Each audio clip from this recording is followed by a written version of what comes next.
자, 우리 같이 함께 말씀을 나누시도록 하겠습니다.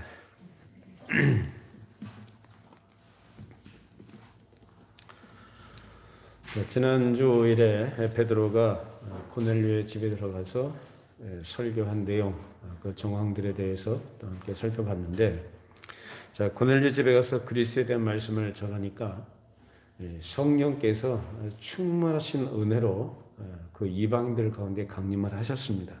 그래서 이런 강림하신 모습이 이 오순절 때 베드로를 비롯한 사도들, 그 제자들, 그들에게 강림하셨던 성령께서 아주 특별한 방식으로 임하셨던 것 같은 형식으로, 그런 방식으로 나타나는 것을 보고 이 사람들도 하나님께서 그 나라 백성으로 편입시키셨구나 라는 것을 확인하게 됐고, 그것을 증거하기 위해서, 확증하기 위해서 그들에게 삼위일체 하나님의 이름으로 세례를 베풀었습니다. 자, 이로써 유대인이나 이방인 할 것 없이 어떤 사람이든지 예수 그리스도의 복음을 듣고 그 복음 안에서 그리스도에 접붙여지게 되면 모두 다 하나가 된다는 것을 여기서 가르쳐주고 있는 것이죠. 자, 그래서 이 일이 있은 이후에 오늘 본문 11장에 나오는 문제가 이제 일어나게 됐는데, 유대 땅에 있었던 사도들과 형제들도 이제 이방인들이 하나님의 말씀을 받았다는 소식을 듣게 됐습니다.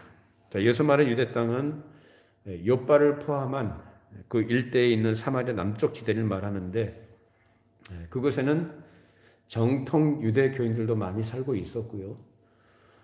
그리고 예수를 믿는다고 하지만, 즉 다시 말하면 기독교로 개종한 그런 유대인들도 많이 있었습니다만은, 그런 가운데에는 분명하고 큰 각성이 없는 가운데서 어중간하게 믿는 사람들도 상당히 많이 있었습니다. 자, 그런 가운데서 이러한 베드로가 행했던 소식이 들려오니까 거기에서 여러 가지 말들이 나왔던 거예요. 자, 이런 상황에서 베드로가 가이사에서 다시 내려와서 욥바에 올라가서 이제 예루살렘으로 올라가게 되는데, 이제 그때 이제 문제가 발생하게 되죠. 자, 사도행전 11장 2절로 3절 말씀 읽어보시죠. 베드로가 예루살렘에 올라갔을 때에 할례자들이 비난하여 이르되 내가 무할례자의 집에 들어가 함께 먹었다 하니. 이 본문을 보면은, 그냥 단순하게 보면은 이런 사람들이 있다라는 것은 아마 그 당시 상황 하에서는 아마도 당연한 일 아니겠는가라고 우리가 그냥 단순하게 쉽게 생각하고 넘어갈 수 있는데, 오늘 이 문제가 이렇게 단순한 문제가 아니다라는 것을 생각해 봐야 됩니다. 자, 이 사람들의 말은 지금 베드로를 비난하는 거예요. 어떻게 할례자가 무할례자의 집에 들어가, 다시 말하면 이방인의 집에 들어가서 음식을 먹을 수 있느냐? 어떻게 그럴 수 있느냐? 할례의 특권을 무시하고 이방인의 집에 들어가서 같이 형제라고 하면서 음식을 먹다니, 그게 말이 되는 얘기냐? 아주 기가 막히다는 듯이 그러한 뉘앙스로 지금 비난하는 겁니다. 당시 유대인들은 우리가 알다시피 다 할례를 받는 사람들이에요. 난지 8일 만에 할례를 받죠. 율법에 따라서. 그 할례자들은 음식을 먹을 때도 그냥 먹는 게 아니고 대단히 엄숙하고 정결한 마음을 가지고 반드시 정결한 손으로 먹어야 됩니다. 그래서 그들이 행하는 일들은 먼저 결례의식이라는 걸 행해요. 그래서 밖에 나돌아다니면은 어떤 경우에는 뭐 부정한 것을 만질 수도 있고 이런저런 여러 가지 잡다한 걸 만질 수 있지 않습니까? 또 우리가 생각하는 뭐 세균이나 바이러스가 묻었을까, 그런 의미가 아니고 그러한 의식이 있는 거죠. 그 부정한 손, 그러니까 밖에 나가서 우리가 이제 돌아다니다가 들어오게 되면은 그 손을 정결하게 씻어야 된다라는 거예요. 그렇게 먼저 손을 씻고 나서 어떻게 씻냐, 이 손부터 이 팔꿈치까지 씻습니다. 그렇게 물을 뿌려서 탈탈 텄는, 그렇다고 해서 우리가 본 비누로 씻듯이 뭐 깨끗하게 씻는다, 그런 개념은 아니에요. 의식입니다, 의식. 이해가 되십니까? 그렇게 한 다음 팔꿈치까지 씻은 다음에, 그 다음에 입도 닦아요. 그 양치까지 한 다음에, 그런 다음에 뭘 하느냐? 거기서 하나님의 이름을 찬송합니다. 그리고 하나님께 감사하기도 하고 나서 그러고 나서 이제 그때 음식을 먹게 되는데 그 음식을 먹은 이후에 그 다음에 옆에 사람하고 이야기를 해요. 그래서 오늘날도 엄격하게 이러한 전통을 지켜나는 유대인들은 지금도 그렇게 한다고 합니다. 굉장히 대단하죠. 그만큼 이 정결의식, 이 결례의식이라는 것은 그 유대 사회에서 유대인이라면, 즉 할례를 받은 사람이라면 너무나 지극히 당연하고 마땅한 그러한 생활 규범이었던 것입니다. 자, 그런데 베드로가 이방인의 집에 들어가서 이방인들과 함께 음식을 먹는다. 여러분, 당시에 예수님께서 제자들과 함께 성만찬하실 때 어떻게 했죠? 무슨 말씀하셨죠? 가룟 유다 얘기를 하시면서 나와 함께 그릇에 손을 넣는 자라고 말씀하시거든요. 그러니까 유대인들은 손으로 음식을 먹어요. 그러니까 그릇에 담겨 있는 음식을 손으로 집어 먹습니다. 이런 것처럼 베드로가 이방인들과 함께 식사했다는 것은 무슨 얘기예요? 그 한 그릇에 담겨 있는 그릇을 이방인들과, 즉 다시 말해 유대인들이 봤을 때 부정한 자들과 함께 음식을 뒤섞어서 먹었다는 거예요. 그러니 난리가 난 거죠. 어떻게 그럴 수가 있느냐라는 거예요. 그들이 알고 있었던 베드로는 어떤 사람입니까? 그들 생각에 베드로는 보통 사람이 아니거든요. 예수님의 특별한 부르심과 분부를 받은 사람. 예수님께서 또한 마태복음 16장에 보면은 천국 열쇠를 준다라고까지 말씀하셔서 마치 이 사람이 천국 문을, 즉 하늘 문을 열고 닫을 수 있는 사람이라는 생각까지 했던 사람.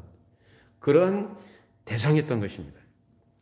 또 나중에 예수님께서 부활하신 후에는 베드로를 친히 직접 찾아가셔서 내 양을 먹이라, 내 양을 치라 라는 특별한 분부까지, 그러한 부탁까지 받은 사도인데 이런 일을 한 거예요. 그러니까 어떻게 그럴 수가 있냐라는 생각하게 되는 거죠. 그리고 오순절 때는 대표로 일어나서 설교까지 했죠.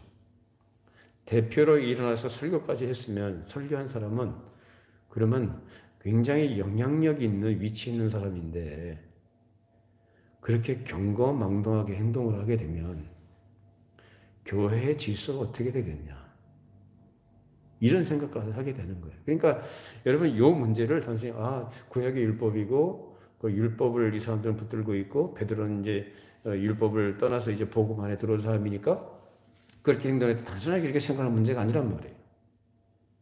당시 분위기는 베드로도 뭘 지켜야 되는 사람이에요? 유대인들이 일반적이고 상식적이고도 그들이 굉장히 중요하게 여기는 정결 예식을 지켜야 마땅한 사람이었다는 거예요. 근데 그걸 베드로가 어떻게 했어요? 안 지켰다는 게 문제가 된 거예요. 그래서 이 사들과 그 형제들이 베드로가 이방인의 집에 들어가서 그들과 함께 음식을 먹었다는 소식을 듣고 나서 이거는 보통 문제가 아니다. 이 베드로라는 사람 보통 사람도 아니고 교회적인 위치에서 봤을 때도 이 사람이 그렇게 행동하는 것은 할례의 특권을 무시하는 것, 하나님께서 우리들에게 주신 할례의 특전이라는 것을 완전히 깡그리 무시해버리고 파괴하는, 다시 말하면은 오늘날식으로 얘기하는 교회의 질서를 무너뜨리는 그런 해당행위라고 해야 되나요? 해교회 행위다. 그러니까 이거는 분명히 짚고 넘어가야 되고 교회 질서를 바로 잡아야 된다라는 생각을 이들이 하게 된 것입니다. 이런 상황에서 베드로가 예루살렘에 올라오니까 들고 일어난 거죠. 이렇게 비난하니까 베드로가 대답하는 내용이 그 위에 4절 이후의 말씀이에요. 자, 4절부터 15절까지 읽어보시죠. 베드로가 그들에게 이를 차례로 설명하여 이르되 내가 요파시에서 기도할 때에 황홀한 중에 환상을 보니 큰 보자기 같은 그릇이 내 귀에 매어 하늘로부터 내리어 내 앞에까지 드리워지거늘 이것을 주목하여 보니 땅에 네 발 가진 것과 들짐승과 기는 것과 공중에 나는 것들이 보이더라. 또 들으니 소리 있어 내게 이르되 베드로야 일어나 잡아 먹으라 하거늘 내가 이르되 주님 그럴 수 없나이다. 속되거나 깨끗하지 아니한 것은 결코 내 입에 들어간 일이 없나이다 하니 또 하늘로부터 두 번째 소리 있어 내게 이르되 하나님이 깨끗하게 하신 것을 내가 속되다고 하지 말라 하더라. 이런 일이 3번 있은 후에 모든 것이 다시 하늘로 끌려 올라가더라. 마침 3사람이 내가 유숙한 집 앞에 서 있으니 가이사랴에서 내게로 보낸 사람이라. 성령이 내게 명하사 아무 의심 말고 함께 가라 하시며 이 6 형제도 나와 함께 가서 그 사람의 집에 들어가니 그가 우리에게 말하기를 천사가 내 집에 서서 말하되 내가 사람을 욥바에 보내어 베드로라 하는 시몬을 청하라. 그가 너와 내 온 집이 구원받을 말씀을 내게 이르리라 함을 보았다 하거늘 내가 말을 시작할 때에 성령이 그들에게 임하시기를 처음 우리에게 하신 것과 같이 하는지라. 자, 할례자들이 비난을 하니까 베드로가 여기서 자기가 본 욥바에서의 환상 이야기를 한 다음에 이제 고넬료의 집에서 자기를 부른 이야기, 그래서 자기가 거기에 갔던 이야기, 그리고 자기를 부른 내역은 고넬료가 하나님께서 보내신 천사를 통해서 전해준 말씀을 듣고 그래서 피장 시몬의 집에 머물고 있었던 베드로라는 시몬을 청하라 하는 그러한 사실을 이야기를 해서 자기가 부르심을 받은 것은 그건 사람에 의한 것이 아니고 누구에 의한 것이었다? 하나님께서 그렇게 하도록 하셨기 때문에 그렇게 이루어진 일이다라는 이야기를 한 것입니다. 그래서 고넬료 집에 갔다. 이방인의 집이라고 하는 그 집에 갔는데 거기에서 내가 예수 그리스도의 복음을 전했더니 그들에게 누가 임했다? 성령께서 임하시더라. 근데 성령께서 임하시는데 그 임하심은 오순절 때 우리에게 임하셨던 것과 같은 양식과 방식으로 성령께서 임하시더라. 그러면 성령께서 임하신 것은 그건 뭐냐? 그건 하나님께서 하신 일 아니냐라는 거죠. 그래서 우리가 이 사람들도 하나님께서 기뻐하시고 그리스도의 복음으로 인해서 이들도 하나님 나라의 백성으로 편입시키셨구나라는 것을 그것을 우리가 확인하게 되었다. 그러니 뭘 안 줄 수가 있느냐라는 거예요. 세례. 그 세례를 줄 수밖에 없었다라는 거죠. 그건 당연한 것 아니겠느냐라는 거예요. 자, 그럼 이쯤에 그렇게 세례를 받았다는 것은 뭐 누구에게 접붙였다는 얘기입니까? 그리스도께 접붙여졌다는 얘기거든요. 그것은 확증입니다. 확증. 자, 그러면 그 사람들이 이방인이냐? 우리가 그렇게 멀리들 부정한 이방인이냐? 아니지 않느냐? 이제 삼위일체 하나님의 이름으로 세례를 받았으니 그들도 우리와 같은 하나님의 권속이 된 것이다. 그러니 이제 한 가족 아니냐라는 거죠.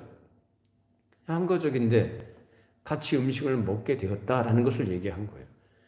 그러니까 베드로는 지금 자기가 가지고 있는 어떤 사변적인 것이든지 어떤 신학적인 논리를 가지고 설득을 하거나 변명을 하려고 한 게 아니고 그동안 있었던 사실 그대로를 얘기합니다.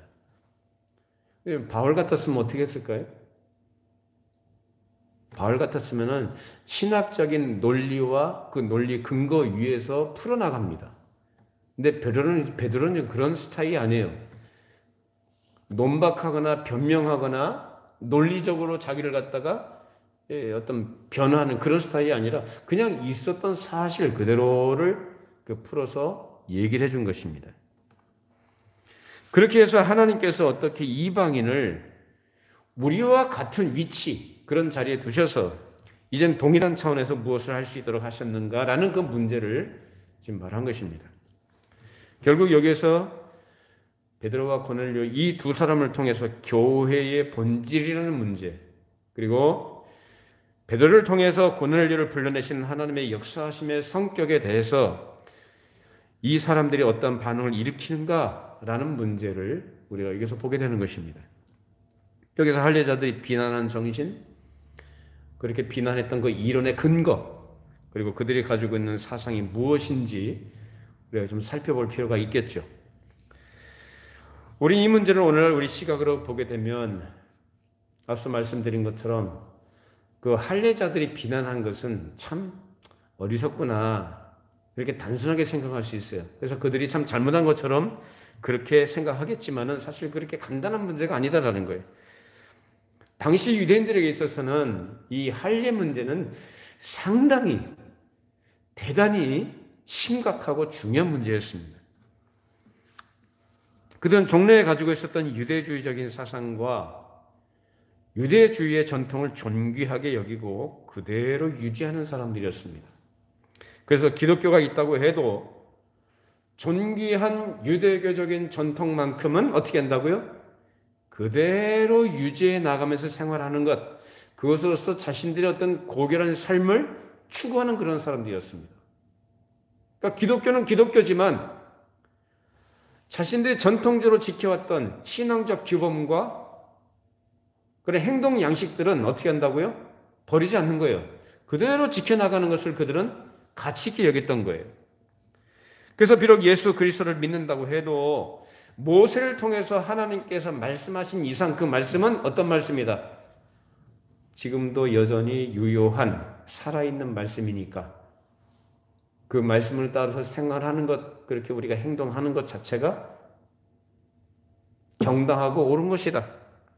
그렇기 때문에 할례를 받는 것도 당연한 것이다.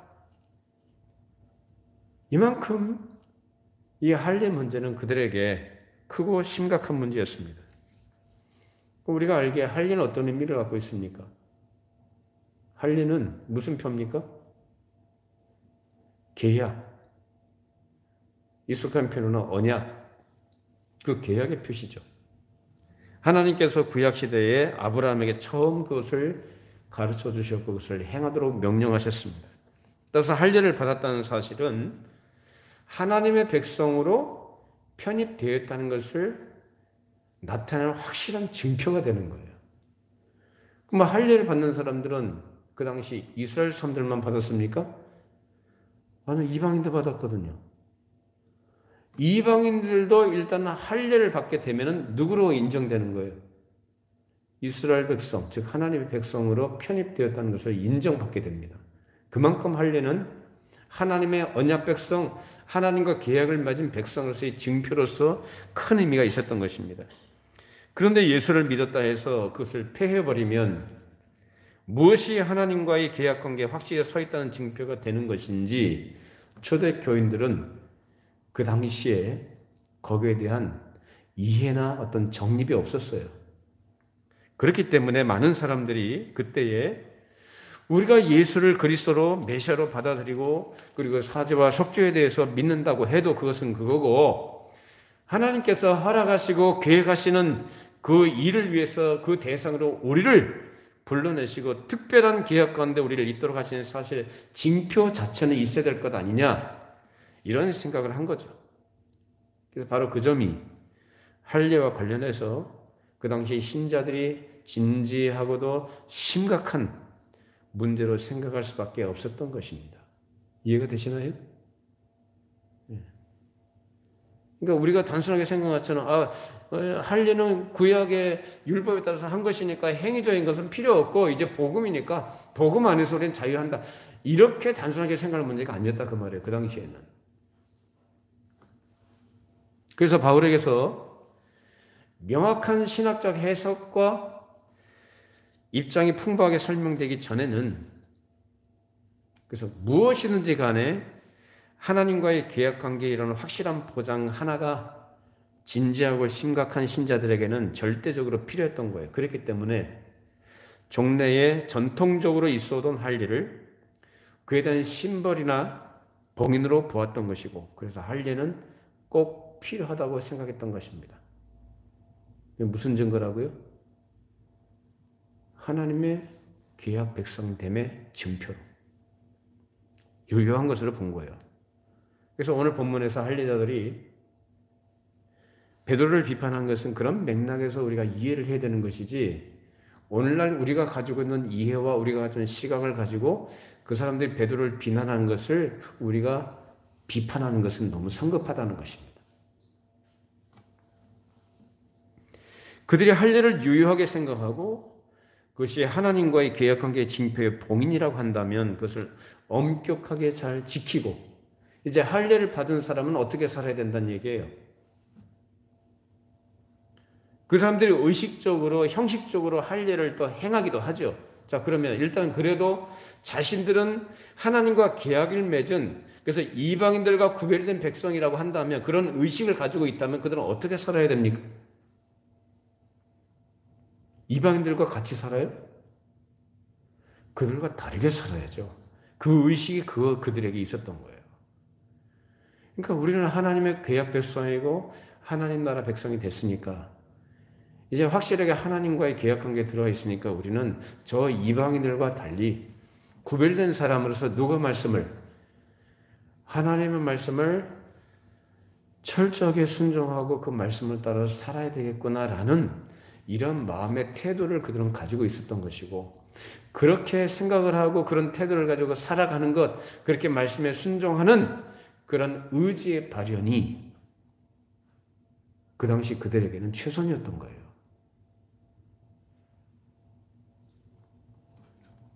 그렇기 때문에 그런 의식을 갖고 있는 사람들이 봤을 때 베드로가 이방인의 집에 들어가서 그들과 함께 음식을 먹었다는 이런 행동에 대해서 할례자들이 비난하는 것은 그때 상황에선 지극히 당연한 것이었습니다. 아직까지 할례 이상의 더 고도하고 확실한 계약의 은혜 가운데 들어간다는 것을 명백하게 가르치거나 분명하게 확증적으로 가르치는 그런 상황이 아니었어요. 그것이 언제부터 나오느냐? 바울로부터 나오는 거예요, 나중에. 이게 지금 그 이전이라 그 말입니다. 물론 예수 그리스도의 십자가로 말미암아 속죄의 은혜 가운데 들어갔다는 사실은 분명한 것이고, 그 새 언약의 피는 하나님과의 계약의 새로운 징표인 것이 사실입니다. 그리고 그것은 새로운 계약 조건으로 내놓은 것으로, 그것은 예수 그리스도의 피로 맺은 언약이죠. 공의로우신 하나님은 어떤 사람을 대상으로 해서 언약을 맺으실 때, 계약을 맺으실 때는 그 사람이 가지고 있는 죄, 그대로 있는 상태에서는 계약을 맺으실 수가 없어요. 왜? 하나님의 속성상, 하나님의 공의의 속성상, 그 공의의 속성상 그 죄를 그대로 내버려 둘 수가 없는 거죠. 그러면 어떻게 됩니까? 그 죄의 문제를 처리해야죠. 그 죄의 문제를 처리한 그 터 위에서 뭘 맺으시는 거예요? 계약이 성립이 되는 것입니다.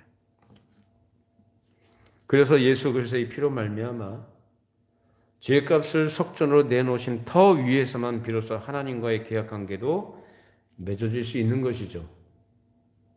따라서 예수 그리스도의 피는 하나님과의 화목의 관계, 곧 하나님이 그 백성과 계약을 하시는 관계를 이루어 놓는 것입니다. 그러나 그리스도의 피는 우리를 하나님과 거룩한 관계를 맺을 수 있는 터 위에만 올려놓는 것이 아니고 그것 자체가 계약의 새로운 심벌로서 우리에게 사용됩니다. 다시 말하면 하나님 나라의 거룩한 약속과 그 나라에 속한 모든 분복들, 그리고 하나님께서 이루시고 우리에게 주시고자 하는 모든 은혜와 모든 특전들이 우리 것이 된다는 그 접붙임의 중요한 심볼로서 그 그리스도의 피가 효과적으로 발생하는 것뿐만 아니라 그 피의 공효를 입은 내가 그 자리에서 하나님 앞에 나아갈 수가 있게 되는 것입니다. 이것이 바로 오늘 성례에서 더 분명하게 우리에게 보여지는 것입니다. 그래서 성례, 세례 받는 것, 바로 그것이 상징적인 의미를 갖고 있는 거예요. 이렇게 중요하고 깊은 의미가 이미 구약 시대의 할례에 담겨져 있었던 것입니다. 그런 근저 위에서 볼 때 할례자들이 베드로를 비난하는 것은 너무나 지극히 그 당시엔 당연했던 거죠. 그런데 베드로는 그 문제에 대해서 자기 입장에 대해서 자기의 논리를 가지고 반박하지 않고 그저 그동안 있었던 사실 그대로를 말해주는 거예요. 자, 사도행전 11장 16절 17절 읽어보시죠. 내가 주의 말씀에 요한은 물로 세례를 베풀었으나 너희는 성령으로 세례를 받으리라 한 것이 생각나므라. 그런즉 하나님이 우리가 주 예수 그리스도를 믿을 때에 주신 것과 같은 선물을 그들에게도 주셨으니 내가 누구에게 하나님을 능히 맡겠느냐 하더라. 그동안 있었던 사실을 그대로 이야기해 준 이 베드로가 이제 마지막 결론적으로 하는 말이 뭡니까? 요한은 물로 세례를 베풀었지만 너희는 성령으로 세례를 받으란 말이 생각났다.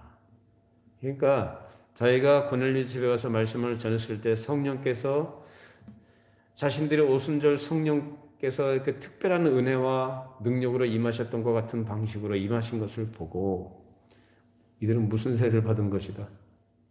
성령으로 세례를 받으라는 말씀하신 것처럼 이건 누가 하나님께서 하신 일이다라는 거예요.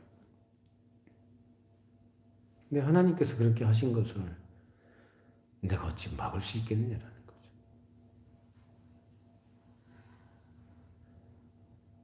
당신들이 말하는 것처럼 나를 비난하는 것처럼 당신들이 갖고 있는 생각처럼 내가 그런 사람의 생각과 규례와 전통을 가지고 어떻게 하나님께서 하시는 일을 막을 수 있겠느냐라는 거예요. 막을 수 없는 거 아니냐. 이것은 곧 우리가 알고 있고 이해하고 있는 전통을 가지고 하나님께서 그보다 우선적으로 강력하게 밀고 나가시는 이 현실을 어떻게 막을 수 있느냐라는 그런 의미예요. 물론 할례는 위대한 전통입니다. 누가 만들어주신 거죠? 하나님께서 하라고 하신 거예요. 하나님의 명령에 의해서 생겨난 거예요. 그렇게 하나님과의 계약관계의 위대한 징표가 되기 때문에 그 위대한 전통으로 서 있는 것이었고 그에 따른 위대한 생활의 규범이라는 것도 그들의 좋은 전통으로 자리 잡고 있었던 것입니다. 자, 그러나 하나님께서 하시는 일 앞에서는 그런 규범을 아무리 좋은 것이지만 하나님이 하시는 일 앞에서는 그것을 절대화하지 말아야 된다는 거예요. 그리고 그것을 지키고 살아야만 할 것도 아니었다. 그것이 절대적인 것은 아니었다. 누가 하시는 일 앞에서? 하나님이 하시는 일 앞에서는 절대적인 게 아니었다라고 베드로가 자기가 그걸 깨달은 걸 지금 얘기한 거죠. 이방인을 구원하시려는 하나님의 계획을 그들은 아직 알지 못했고 그저 자신들이 지금껏 지켜왔던 거룩한 전통에만 그들은 집착했던 거예요. 베드로도 처음엔 그랬죠. 그래서 제가 욥바에서 환상 중에 하나님께서 내려주신 뭐 짐승들, 들짐승, 기는 것들 이런 걸 다 하나님께서 섞어놓고 딱 먹으라고 하니까 잡아먹으라고 하니까 베드로가 뭐라고 했어요? 섭되고 깨끗하지 않은 것을 내가 먹을 수 없습니다. 누구한테 한 얘기예요? 하나님한테 한 얘기예요. 하나님의 뜻은 그게 아닌데 하나님의 계획은 그게 아닌데 자신들이 이전에 가지고 있었던 그래서 그렇게 집착하고 전통적으로 지켜왔던 그 의식, 그 개념을 가지고 하나님께서 하시는 일에 대해서마저도 뭐라고 하는 거예요? 거부하는 거예요. 그걸 먹을 수 없다라고. 그러니까 베드로도 그런 의식을 갖고 있었던 것이죠. 그런 베드로를 비난하는 할례자들도 마찬가지. 자신들이 지켜온 거룩한 전통과 거룩한 생활 규범을 어겼다고 베드로를 비난했던 겁니다. 자, 그런데 우리가 생각할 것은 자신들의 그 거룩함이라는 것 때문에 지금 하나님께서 하시고자 하시는 거룩한 일을 그것이 방해하게 된다면 그 거룩함이라는 것은 결국 하나님의 일을 방해하는 거룩함이 되는 거예요. 자, 그럼 한번 생각해 보십시다. 우리가 얘기하는 그 당시 상황 속에서 유대인들이 가지고 있었던 그 거룩함, 전통, 규범, 규례, 생활 방식, 좋은 풍습이라고 할까요? 자, 그런 것이 있다고 쳐요. 자, 그런 것이 있는데 나쁜 게 아닙니다. 좋은 것이고 존귀한 것이고 귀하긴 해요.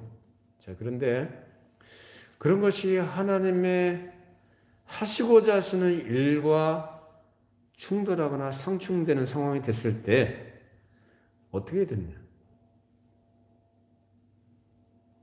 어떻게 될까요? 여러분 지금까지 말씀을 들으셨기 때문에 정답은 알고 계실 거예요. 근데 그게 그렇게 쉽지 않습니다. 간단한 문제가 아닐 거예요. 흔한 말로 전통이라는 것은 뭐 종족주의라는 것도 이렇게 얘기할 수 있습니다만 신앙에서 그런 얘기는 할 수 없고, 여러분 우리나라에 전통이라는 게 있죠. 우리 한민족의 전통이라고 얘기할 수 있는 것 중에 하나가 뭘까요? 제사겠죠? 조상을 섬기는 제사. 이런 생각 해보셨어요? 예수 안 믿는 사람들이 하나님이 어딨냐? 영이라고 하는데 하나님이 어딨냐? 나한테 좀 보여줘봐. 그럼 내가 믿을게. 흔한 말로 그런 얘기들을 많이 합니다. 그러면서 보이지 않는 하나님을 섬기는 것을 아주 우습게 여겨요. 근데 조상을 섬긴다고 하는 사람들, 이 사람들도 조상이 눈에 보이나요? 죽고 없는 사람이잖아요. 근데 조상을 섬긴다고 때마다 뭐 상을 차려놓고 그 앞에 제사를 지내잖아요. 우습지 않습니까? 근데 그걸 전통적으로 지킨다. 그래서 조금이라도 그것을 뭐라고 할까요? 소홀히 한다든지 제사를 없애겠다? 이거는 있을 수가 없는 일입니다. 절대적으로 신봉하고 지키는 가치거든요, 그들에게. 귀신이 뒤에서 역사합니다. 우리나라도 전통적 문화, 문화재, 또 유형문화, 무형문화라고 얘기하는 것들이 대체적으로 어떤 종교에 속한 건가요? 불교죠. 전통 사찰, 전통 유형, 무형 문화재 딱 보면은 귀신놀이 하는 것, 귀신 섬기는 것, 이런 것들을 전통이라는 미명하에서 손도 못 대게 해요. 그걸 침해하는 것은 있을 수 없는, 아니 법률로 보호하고 있어요. 그만큼 전통이라는 것은 무서운 겁니다. 쉬운 거 아니에요. 그 당시에 할례자들이 베드로를 비난한 것도 그런 맥락에서 이해를 해야 된다 그 말입니다. 그들이 잘했다는 얘기는 아니에요. 근데 우리 시각을 가지고 그냥 단순하게 생각하지 말자는 거예요. 그만큼 심각하고 중요한 문제였던 것이죠. 근데 아무리 심각하고 중요하게 여기는 것이라 할지라도 지금 하나님께서 하시고자 하는 일에 있어서 그것이 상충되는 상황이 발생하면은 어떻게 해야 되느냐라는 거예요. 그 전통을 따라가야 됩니까? 그 전통을 지키기 위해서? 아니면 어떻게 되나요? 하나님을 따라가야죠. 하나님의 말씀을 따라가야죠. 하나님 편에 서서 보고 하나님 편에서 생각하고 하나님 편에 서서 행동해야죠.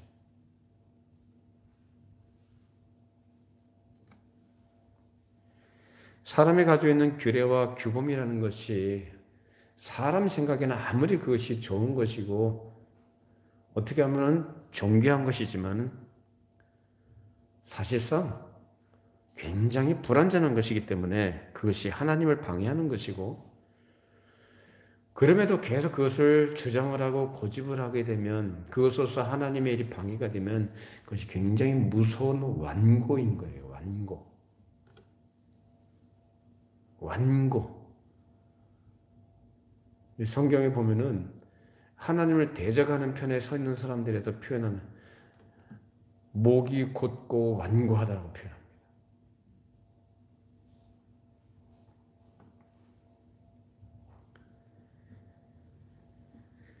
자신들의 거룩함이라는 것 때문에 하나님의 거룩한 일을 못하게 되면 그 거룩함이라는 것은 하나님의 거룩한 일을 방해하는 것이지 하나님이 원하시는 거룩함이 아니라는 것을 베드로는 배웠습니다.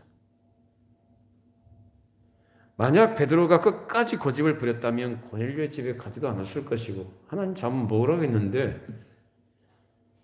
안 먹겠다고 고집을 부리고 사람을 보냈는데도 불구하고 나 안 가겠다고 고집을 부렸다면 고넬료 집에 가지도 못했을 것이고 안 갔을 것이고, 그리고 고넬료 집에 모여 있었던 그 이방인들은 복음을 들을 수 있는 기회를 놓쳤을 것입니다.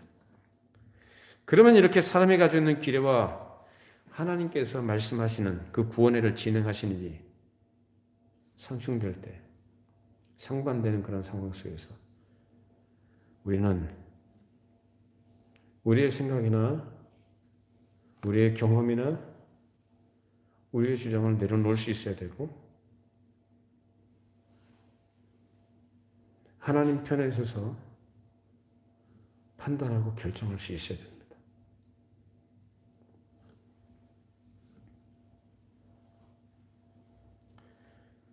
초대교회 당시에도 하나님의 일을 올바로 승복하고 발전시키는 그러한 편에 서는 것이 아니라 사람의 규례를 가지고 하나님의 일에 저해가 되는 이런 일들이 많이 발생했어요.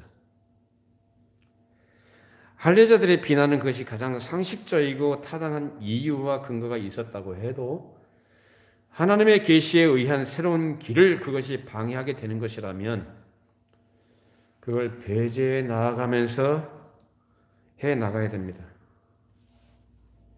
이런 것을 잘 보고 분별할 줄 알고 참되고 바른 길이 무엇인지를 지향해 나가는 것이 하나님 앞에서 올바른 태도가 되겠죠. 그걸 모르게 되면 그리고 애써 그것을 눈 감게 되면은 항상 타협을 하게 돼요. 그러니까 옛 것과 새 것을 그냥 막 뒤섞어 버리는 거예요. 적당히 비빔밥 버무리듯이 적당히 섞어버려요. 타협해요. 아닌 건 아닌 거라고 해야죠. 무엇 앞에서요? 하나님의 말씀 앞에. 그리고 하나님께서 하시고자 하시는 일, 하나님의 거룩한 뜻이 이루어지는 일, 그 앞에서는 옛것으로 표현된 것들, 그런 것들은 내려놓을 수 있어야 됩니다. 그렇지 않게 되면 적당히 섞는단 말이에요. 적당히 섞어요. 그런 게 참 많이 있습니다. 이런 일에 대해서 예수님께서 비유를 하신 말씀이 있어요. 자, 마가복음 2장 말씀 21절 22절 읽어보십시다. 생배 조각을 낡은 옷에 붙이는 자가 없나니 만일 그렇게 하면 기운 새 것이 낡은 그것을 당기어 헤어짐이 더하게 되느니라. 새 포도주를 낡은 부대에 넣는 자가 없나니 만일 그렇게 하면 새 포도주가 부대를 터뜨려 포도주와 부대를 버리게 되리라. 오직 새 포도주는 새 부대에 넣느니라 하십니다. 자, 생배 조각을 낡은 헌 옷에 갖다가 한 절 갖다 붙이면 어떻게 된다? 그걸 기우게 되면은요. 기워 붙이게 되면 어떻게 될까요? 생배 조각이 그것이 낡은 헌 옷을 잡아 당겨서요. 헌 옷이 찢어진다. 그러면 헌 옷까지도 못 쓰게 된다. 그러니까 생배, 즉 새 옷감하고 헌 옷감하고는 섞는 거예요? 섞지 말라는 거예요. 섞지 말라는 거예요. 그래서 새 포도주는 어떻게 된다고요? 새 포도주는 새 포도주 그 부대에 넣어야 된다라는 거예요. 낡은 부대에 넣게 되면 어떻게 해요? 터져버린다. 여러분, 이렇게 섞지 말고 항상 하나님의 말씀이 우리에게 가르치시는 바를 따라서 사람의 생각이나 사람의 규례와 사람이 가지는 경험들, 어떤 전통적인 것들, 사람 생각 아무리 좋아 보이는 것이라 할지라도 그걸 섞지 마시고 하나님의 말씀이 우리에게 비추어 주시는 대로 하나님께서 우리에게 말씀하시는 대로 우리가 생각하고 그 말씀을 순종으로 따라가기를 바랍니다. 그러하면 우리의 뜻이 아니라 하나님의 뜻이 이루어지고 하나님의 거룩한 역사가 이루어지는 것입니다. 우리는 그렇게 하도록 되어 있고 그 일을 기쁨으로 감당할 수 있는 특권을 가지고 있는 그런 하나님의 백성들입니다. 이 사실을 기억하시고 항상 하나님의 말씀 앞에 서서 올바른 관점을 가지고 우리 주변과 우리 상황 속에 일어난 일들을 바라보시고 그런 가운데 하나님의 지혜와 능력과 은혜를 구하시면서 선하고 바른 길로 하나님이 기뻐하시는 생활로 하나님을 섬기는 저와 여러분들 되기를 바랍니다. 기도하시겠습니다. 걸어가신 하나님 아버지, 베드로를 비난한 할례자들의 그런 비난의 근거와 당시의 상황들을 살펴보면서 하나님께서 그런 가운데서 베드로를 통해서 그들에게 깨우쳐 주시고 교회가 나아가야 될 방향이 무엇인지를 알게 해주신 것을 함께 생각해 보았습니다. 주님, 저희들이 가지고 있는 좋은 습관들과 우리가 볼 때 거룩한 것이라 할지라도 하나님께서 우리에게 새롭게 알게 해주시고 깨닫게 해주시는 그런 말씀이 있을 때, 또 하나님께서 하시고자 하시는 거룩한 일이 우리 앞에 놓여져 있을 때 기꺼이 그 말씀을 기준으로, 그래서 그 말씀을 따라 우리가 생각하고 판단하고 행동할 수 있는, 그래서 하나님이 원하시고 그토록 하나님께서 우리를 통해서 하시고자 하는 일들에 대해서 우리가 마음을 들이게 해주시고 겸손하게 주의 말씀을 따라가는 그런 가운데 우리의 생애가, 우리 모든 생활이 하나님께 기쁨을 드리는 삶이 되게 해주시고 우리를 통해서 이 땅에 이루시고자 하시는 하나님의 거룩하신 뜻이 이루어질 수 있도록 주님 그 일에 저희들이 순종하게 하시고 충성하게 하시고 그런 가운데 필요한 은혜와 지혜와 능력을 우리에게 풍성히 허락하여 주시옵소서. 우리 성도들의 삶을 주께서 세밀하게 살펴주시고 늘 진리 안에서 청명함과 바른 의식을 가지고 하나님 앞에 참된 믿음의 길을 걸어가도록 축복하여 주시옵소서. 예수님의 이름으로 기도하옵나이다.